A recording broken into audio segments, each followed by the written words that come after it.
I've come to believe that assumption in some cases is wrong. The future self version of you operates at a higher vibratory state. For a sustained merging to take place, the body has to be running at a frequency that can hold the upgrade. You cannot install fourth density consciousness in a third density nervous system that has been running on stress hormones for decades. April 10th, 1972. A small house somewhere in the United States.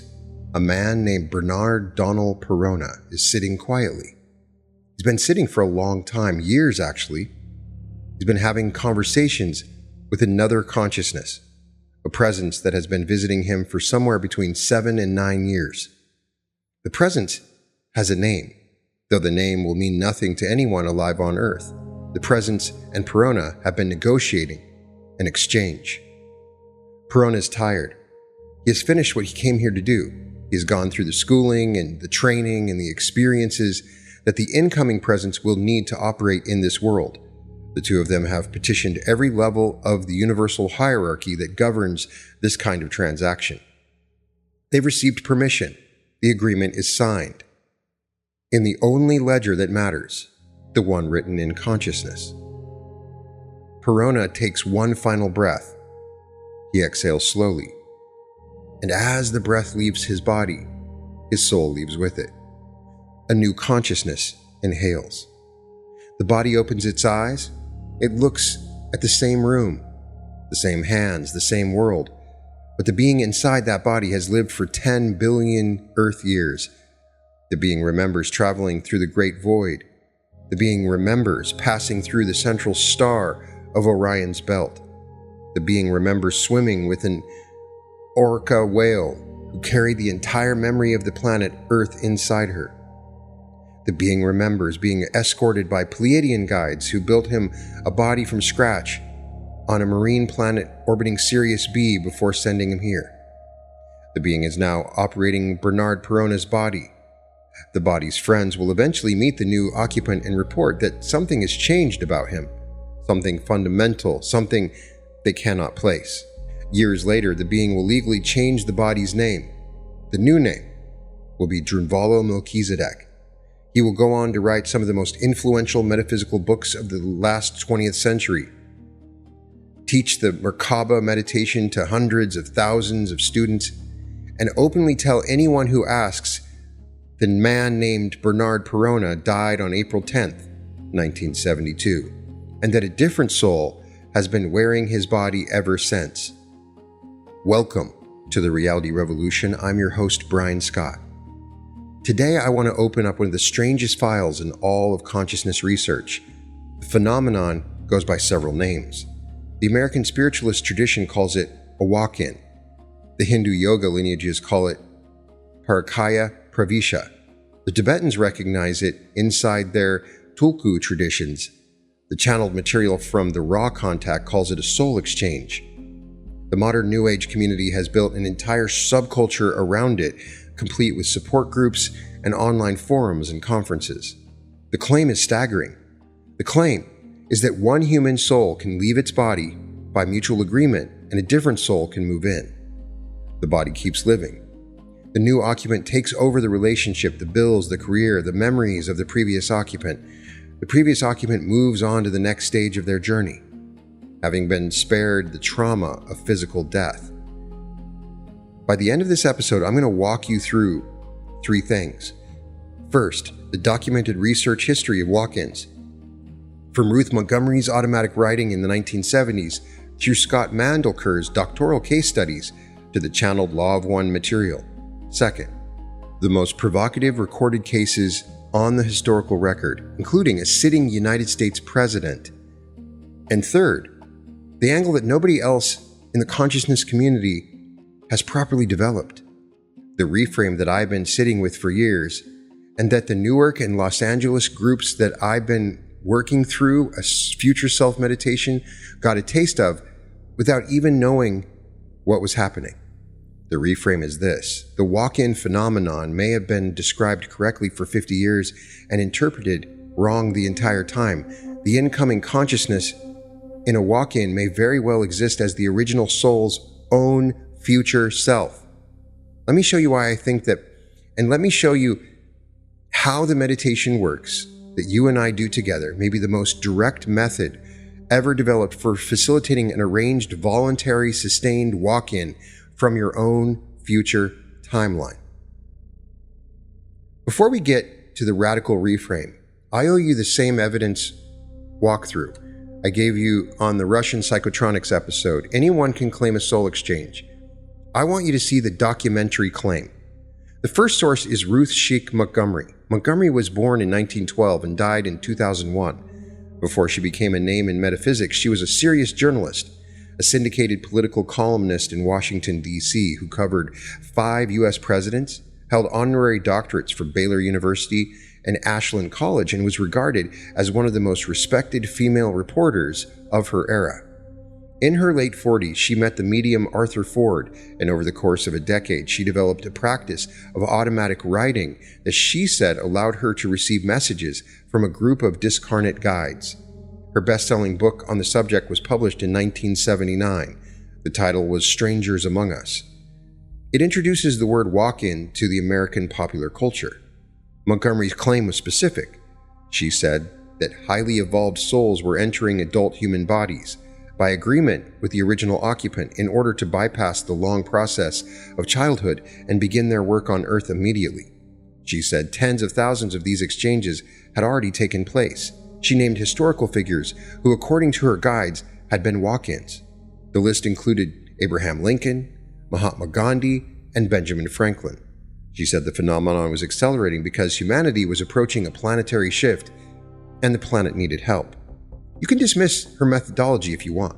Automatic writing is a soft form of evidence, but the term she introduced has been adopted across the entire field of consciousness research in the decades since. And the cases she described in her book are still being investigated 46 years later.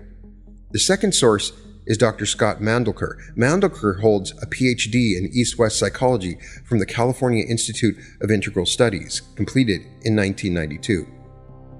His dissertation was a formal qualitative research study of 25 Americans who claimed extraterrestrial soul identity.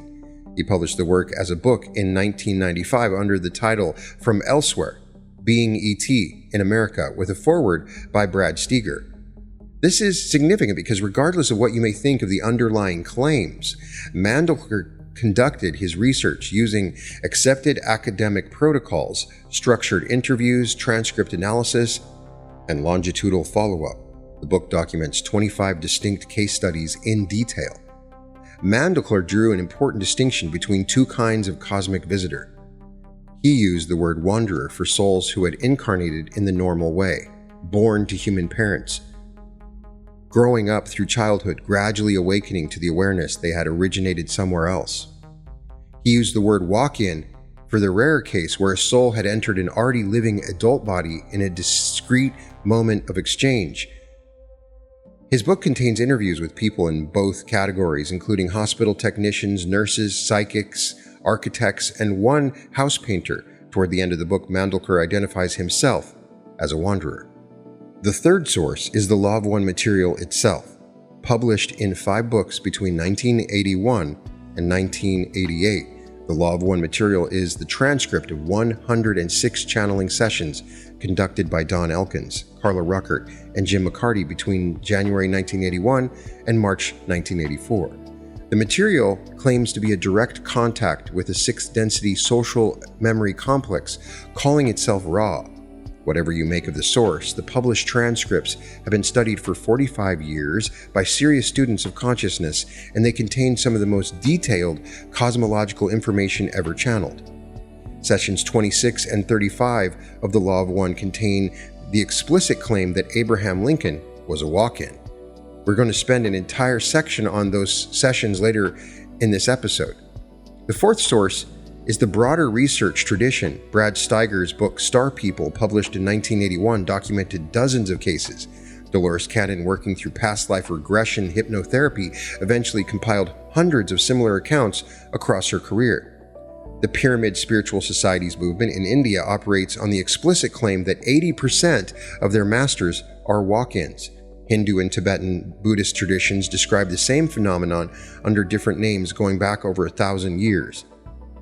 The Indian yoga lineage traced through the late Swami Kripalanandaji holds that the body chosen for a walk-in must be in optimum spiritual purity, and that only the most advanced practitioners qualify as recipients. So when I tell you what comes next, understand that I am working from a journalist with 5 presidents of credentials, a credentialed academic researcher with a published doctoral dissertation, a 45-year channeled corpus that has been studied like a scripture by tens of thousands of people, and corroborating accounts from the world's oldest spiritual traditions. The walk-in phenomenon has been documented. The question is, what it actually is. Let me come back to the case I opened with, because Drunvalo Melchizedek's walk-in is one of the most thoroughly described first-person accounts in the modern world, and it gives us the texture of the experience in a way that Montgomery's third-person summaries cannot. Bernard Donald Perona was born on January 18, 1941. He grew up, served in the military, studied physics and fine art at the University of California in the early 1960s, and by his late 20s had become a serious student of the world's spiritual traditions. He spent time in 70 different mystery schools, learned meditation techniques across multiple lineages, and underwent a period of intensive Hindu sadhana that eventually opened what he describes as a sustained encounter with 2 non-physical beings he calls the Green Angels and the Purple Angels. Those encounters, by his own accord, lasted for 4 years. According to Drunvalo, the soul would eventually inhabit his body, had been monitoring Perona for almost a decade before the exchange. The 2 consciousnesses had been in negotiation. The exchange itself was discussed at the level of what the Law of One would call the Council of Saturn, and what other esoteric traditions describe as the Karmic Board.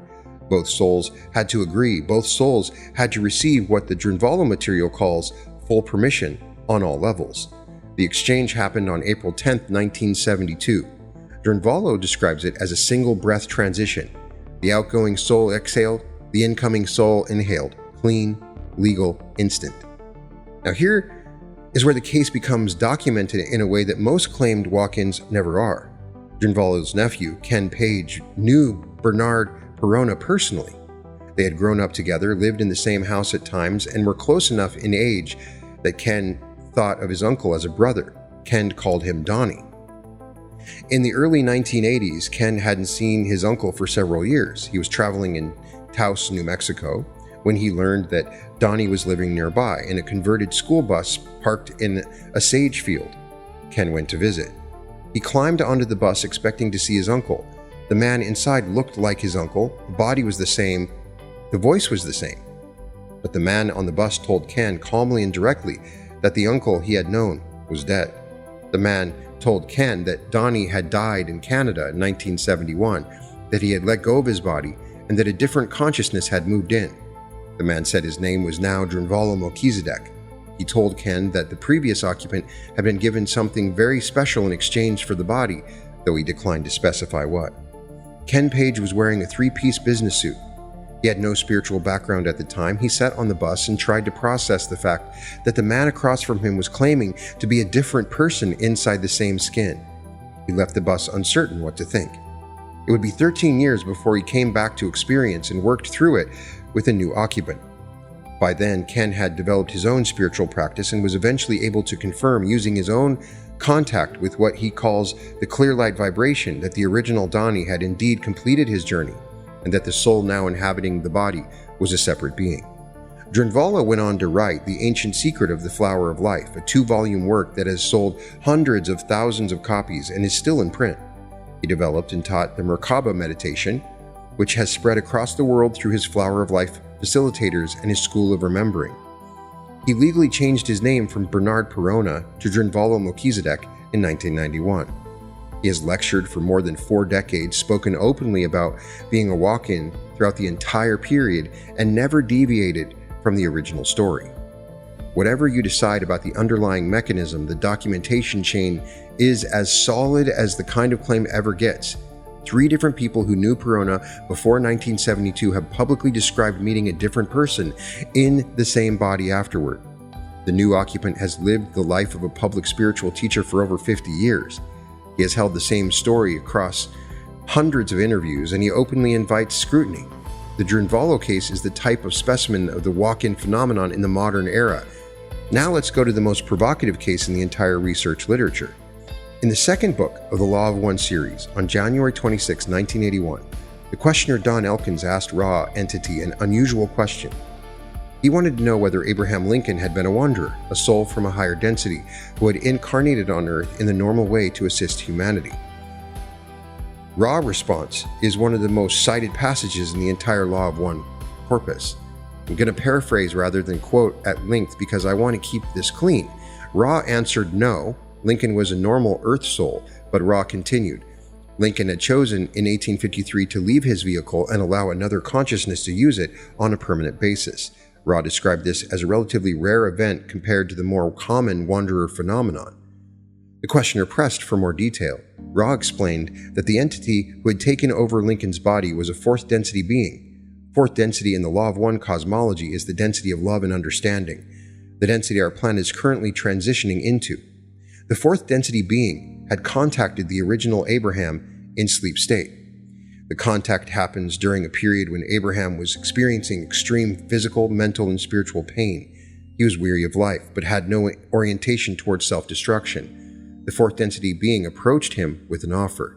The being would complete Abraham's karmic pattern. The being would attempt the things Abraham wanted to do but felt incapable of accomplishing. In exchange, the original Abraham would be allowed to step out of the body and rest in a suspended state on the inner planes until the body's natural death. Both souls agreed. The exchange happened in 1853. Lincoln was 44 years old at the time. He had served one term in the House of Representatives and returned to private legal practice in Springfield. By the late 1850s, the man who emerged on the national stage was significantly different from the man who had walked in the 1830s. More focused, more eloquent, more capable of holding the moral weight of what was coming. He defeated Stephen Douglas in the 1860 Republican nomination, won the presidency, and led the Union through the Civil War. According to the Raw material, the fourth density walk-in was concerned with what it described as the battle between the forces of light and the forces of darkness, a battle being waged in fourth density itself. The walk-in operated from a state complete service to others, particularly toward those who were enslaved or oppressed. Raw noted the new entity gained no extra karma during its time in the body because of its detachment from any personal outcome. Raw was specifically asked whether Lincoln's assassination was influenced by what they call the Orion group, the negative polarity in their cosmology. The answer was nuanced. The polarity of the walk-in was somewhat lessened, though only mildly, by the cumulative weight of the deaths in the Civil War, the trauma of so many entities leaving the physical plane through battle. Now here's where the Raw material gets even more provocative. In the same session, the questioner asks the actual wanderers had been among the founding fathers. Raw named two, Thomas Jefferson and Benjamin Franklin. Both, according to Raw, were wanderer souls, beings from higher densities who had incarnated normally on Earth, specifically to help architect the founding documents of the United States. The Raw material makes a coherent claim about the spiritual lineage of American history. Two of the founders were wanderer souls embedded inside human births. One of the most pivotal presidents was a walk-in operating someone else's body. The shape of the century was being deliberately influenced from outside ordinary human consciousness by agreements at moments when the outcome of the planet's evolution depended on the work being done. There's one historical detail that makes the Lincoln walk-in case even stranger. Mary Todd Lincoln, his wife, kept private journals throughout the marriage. Friends and associates of the family commented for years on what they described as a profound shift in Lincoln's bearing during the early 1850s, a deepening, a gravitas, a quality of moral seriousness that several biographers have struggled to account for in standard psychological terms. Lincoln himself wrote letters to friends in 1853 and 1854, referencing strange dreams and a sense that his life had been touched by something larger than himself. He spoke openly about prophetic dreams throughout his presidency, including the famous dream a few weeks before his assassination, in which he saw himself lying in state in the East Room of the White House. The historical record is consistent with what the Raw material describes, even if the historical record cannot prove the mechanism. You can decide for yourself how much weight to give the source, but the Lincoln walk-in claim has been on the public record for 44 years in a corpus of channeled material that has been studied with more care than most scriptures. Ruth Montgomery also mentions it.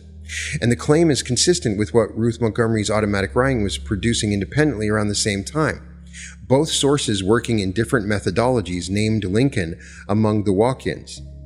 Hindu yoga lineages going back centuries describe the same phenomenon under the Sanskrit name Parakaya Pravisha, literally entering another body, and that document advanced yogis performing voluntary soul exchanges as part of their teaching transmission. The Tibetan Buddhist Tulku tradition recognizes the deliberate transfer of consciousness across bodies as a stable feature of the spiritual landscape. The walk-in phenomenon is something exotic invented by 20th century New Age writers.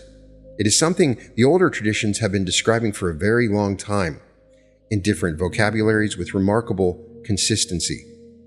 Now we come to the part of this that I've been building toward, because everything I've laid out so far is conventional walk-in research. It is the territory that Montgomery and Mandelker and the Law of One scholars have already mapped.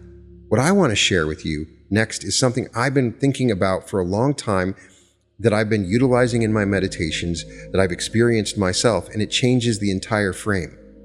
Here's the assumption that runs through every account I've just described. Walk-ins are described as separate souls. The departing soul is one person, the arriving soul is another person. Two distinct beings, two distinct identities, two distinct origins, brokering an exchange across the boundary of a single body. I've come to believe that assumption in some cases is wrong. The reframe rests on a single shift, and once you make the shift, the entire walk-in phenomenon reorganizes itself.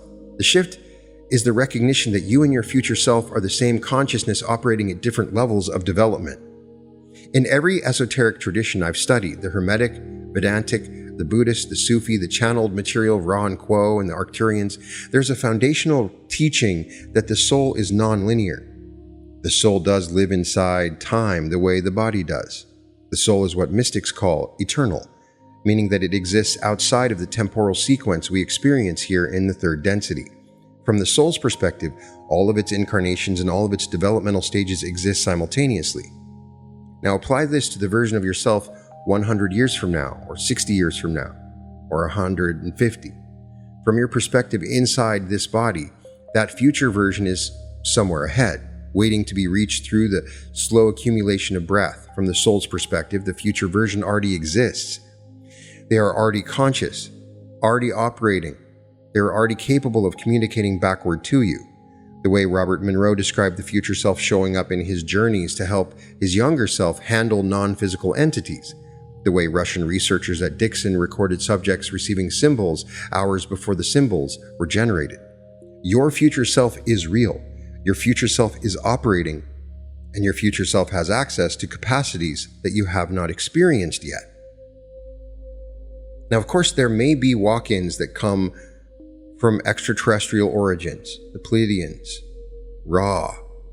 There's certainly definite cases of that, but many of these may also be future self walk-ins, future selves, and future souls.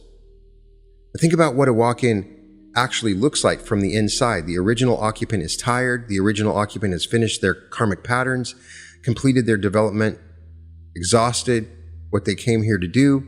A different consciousness, one that is more evolved, more capable, operating from a higher density, enters the body and continues the life on a different trajectory. The body keeps going. The relationships keep going. The new occupant carries forward what the original began, but it takes it further than the original could go alone. What I'm suggesting is the new occupant in many of these cases may very well be the original occupant's own future self, in this life or another. The future self has lived past the moment of the walk-in. The future self knows what the original wanted to accomplish but lacked the capacity to reach. The future self has acquired the wisdom, the skill, the developmental level required to complete the mission. The future self can, under specific conditions of agreement and intention, reach back through the time-energy field, exactly the way the Russian researchers documented at Dixon, exactly the way retrocausality literature in physics has been describing for 50 years, and merge with the original. From the original's perspective, this looks like a soul exchange. They feel a different consciousness moving in, They sense something wiser, more skilled, more whole. They naturally interpret the experience as an external visitor. But suppose the visitor is them. Suppose every walk-in case in the literature is actually a case of a soul reaching back from its own future and merging with its own past, at least in some of these cases, completing what was started, lifting the body into a trajectory that the original could reach without help. This reframe explains several puzzles in the walk-in literature. It explains why the new occupant always seems to know exactly how to operate the body. There's a learning curve for sure, a period of adjustment. Drunvalo describes needing time to get used to Perona's body. But the new occupant always recognizes the spouse, the children, the friends, the house, the work. The new occupant carries the original memories with stunning fidelity. This makes sense if the new occupant is the same consciousness operating from a more developed point. The memories were always there. It explains why walk-ins almost always describe their predecessor as having given up willingly, having completed their journey, having moved on with relief. The original is participating in their own continuation. The original is consenting to be lifted into the next stage of a development by the version of themselves who has already reached it. It explains why the walk-in tradition speaks so consistently of a moment of crisis as the trigger. Lincoln was in extreme pain when the exchange happened in 1853. Drunvalo's predecessor had spent a decade in spiritual seeking. Walk-ins typically occur at moments when the original has come to the end of their own capacity. This is exactly when a future version of the same consciousness, having lived past that crisis and developed it, has the most leverage to reach backward and merge. And it explains the most consistent feature of walk-in testimony across all traditions. Walk-ins describe their experience as becoming more themselves. In a way, they've always wanted to be. They describe finally feeling at home in their body. They describe the period before the exchange as a kind of half-life, and the period after as the moment they truly began. That description is exactly what you would expect if a fragmented soul finally received the part of itself that it had been missing, the part that lives in its own future, the part they had already knew who it was supposed to be. There's one more piece of evidence that pushes this reframe further. Robert Monroe, the founder of the Monroe Institute, and the man whose gateway process the CIA studied for over 20 years, eventually came to the conclusion in his final book, Ultimate Journey, that the soul exists at what he called the I-there cluster. Monroe described the I-there as a simultaneous gathering of all of his selves, past, present, and future, operating outside of linear time. This is what I've experienced. I've tried to create meditations to duplicate this experience, including my meditation on the quantum higher self.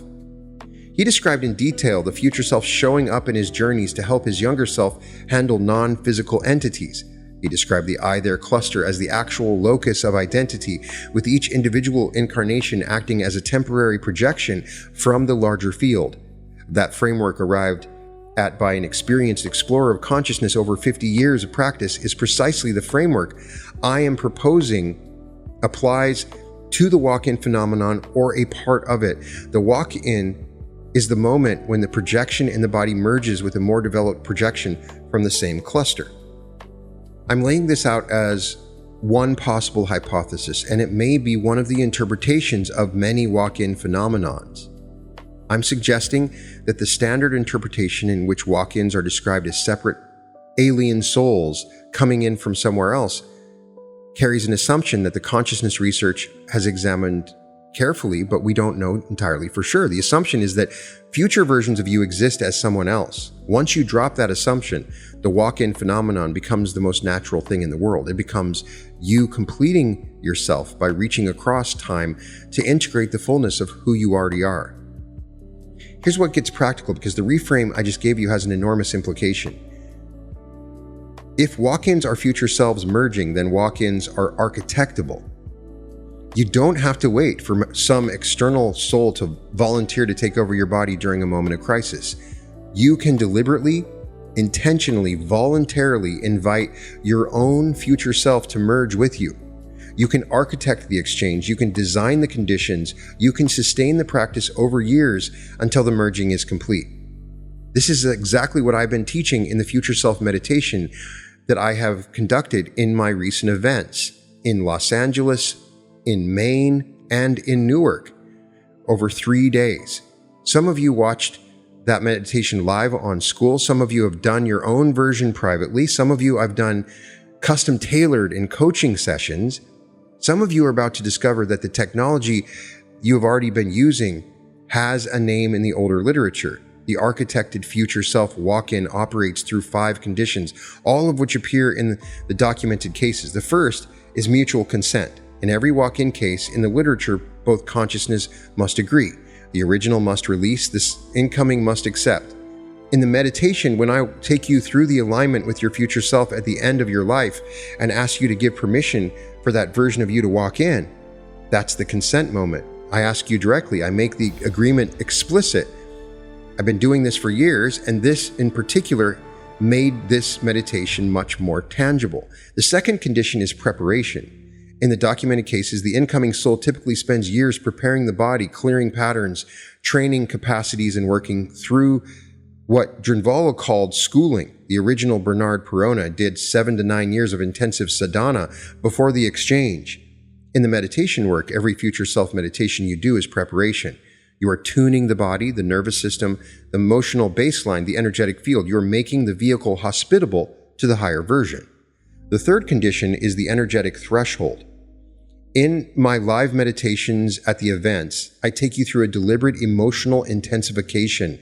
Happiness, excitement, gratitude combined and amplified through specific forms of visualizations where you can increase that amplitude by a dial. There's a reason for that. The future self version of you operates at a higher vibratory state. For a sustained merging to take place, the body has to be running at a frequency that can hold the upgrade. You cannot install fourth density consciousness in a third density nervous system that has been running on stress hormones for decades. The energetic threshold has to be reached, and the meditation I do and the work I do is the technology that reaches it. The fourth condition is the moment of explicit walk-in. In the meditation that I do in my event, after the future self appears before you and you communicate, I instruct the future self to walk into your body. Left foot, left hand, right hand. I describe the old version of you dissolving away. I name what is happening. I call upon the higher selves, the spirit guides, the ancestors, the forces of the universe, the creator itself, to empower the transition.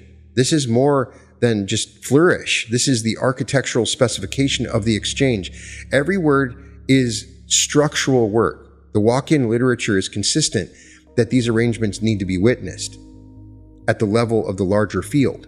The fifth condition is integration. In the documented cases, the new occupant takes time to integrate fully into the body. Drunvalo describes a period of adjustment. Every walk-in account in Mandelker's research describes an integration phase. I include an integration phase in these meditations and teach how to integrate into the navigation of a new version of you at these events. It takes me several days to take you through the process, but I've found it to be incredibly empowering and successful. So here's what I'm telling you. The technology for architecting your own future self walk-in exists. You've been using it if you've done some of my activations and meditations.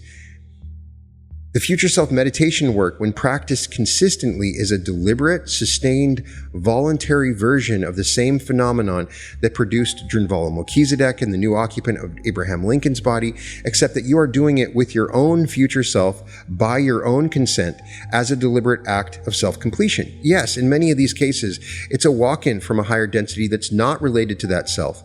But I'm saying if we understand this process, that we can architect a future self walk-in exchange. You don't have to wait for an external master to take pity on your tired body and move in. You are the master. You are already operating from your future. The version of you who has already lived through the next 50 years is reaching backward to merge with you, the way you would reach backward to merge with the version of you who was alive 10 years ago, if you could, with affection, with patience, with the full intent to lift them into the trajectory that the soul has been pointing toward all along. The walk-in has always been you. You are the visitor. And I'm telling you that if you can do this in a group setting over a number of days, you can seal the walk-in experience and make it very tangible. It's really one of the most amazing technologies that I've ever encountered, and I would love for you to experience it. I want to leave you with one image. Picture Bernard Perona on the morning of April 10th, 1972. He's done his work. prepared the body, negotiated the consciousness who will take over. Now picture yourself 10 years from now, the version of you who has lived through everything you're about to face, the version of you who has built the relationships you're about to build, written the books that you're about to write, healed the wounds you're about to heal, become the person you're about to become. That version is conscious. That version is operating. That version is reaching backward through the field of time towards you. In this exact moment, with the same offer Drunvalo received 53 years ago.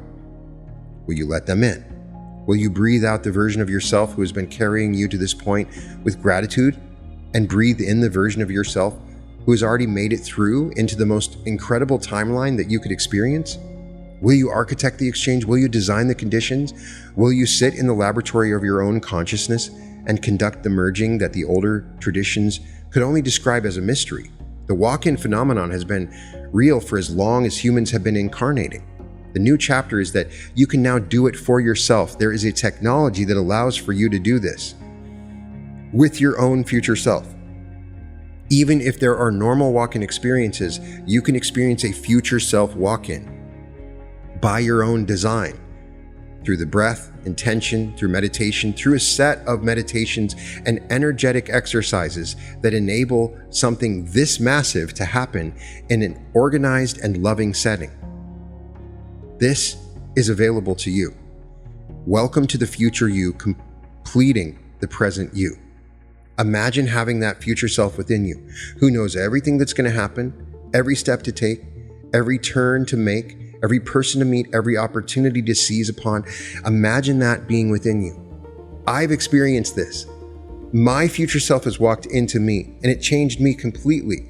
And I want to facilitate this for you. You can begin by looking at my future self activations and meditations that are freely available on my channel, and understand there's a larger structure involved in this. And when it's done over a period of time, the energetic shift and transformation is absolutely incredible.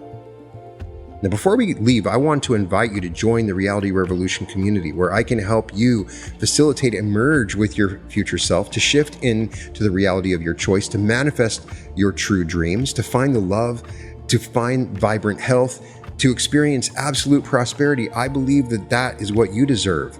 And you can find the link in the description. Join my membership community, where we work together to facilitate an experience that's deep within you, and join this soul family of people who are working together to make this possible.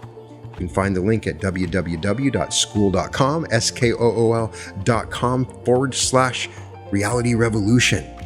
Be sure to check out my website at therealityrevolution.com, where you can see the most up-to-date events that are available. We have events that are coming up in Anaheim in July and in Maui in May, and I hope to see you there. I'm sending all my light, all my love to you, and welcome to the Reality Revolution. There's a version of your life where everything you've been reaching for arrives, where the money flows, where love opens, where your body heals, where every step carries the frequency of the self you were always meant to be. That life exists, and the path to it has been 8 years in the making. This July, the Reality Revolution comes home to Anaheim. 3 full days of teaching, meditation, and timeline activation. 9 complete sessions designed to move you from the life you're living to the life that is waiting. Activate your pineal gland, meet your higher self, quantum jump into your greatest timeline, enter the bliss body healing state, step into the flow of large sums of money, open fully to love, shift into a higher density new earth. Friday night, the community celebrates together. Saturday evening, a special appearance from Daryl Anka. And by Sunday evening, you walk out as the version of yourself your future self has been waiting for. I knew I had to be in the room, because it's different from like listening to the meditation videos online. It was really getting into yourself and how you feel and your timelines. It's time at the event, and it really is. It's wonderful. So I would highly recommend to anyone, if you get the opportunity to do it, absolutely do it. It really is amazing. The Reality Revolution live in Anaheim, July 24th, 25th, and 26th at the Hilton Anaheim. 3 days that will change the trajectory of your life. Early bird pricing is available now. Claim your seat at www.brianscottlive.com/Anaheim.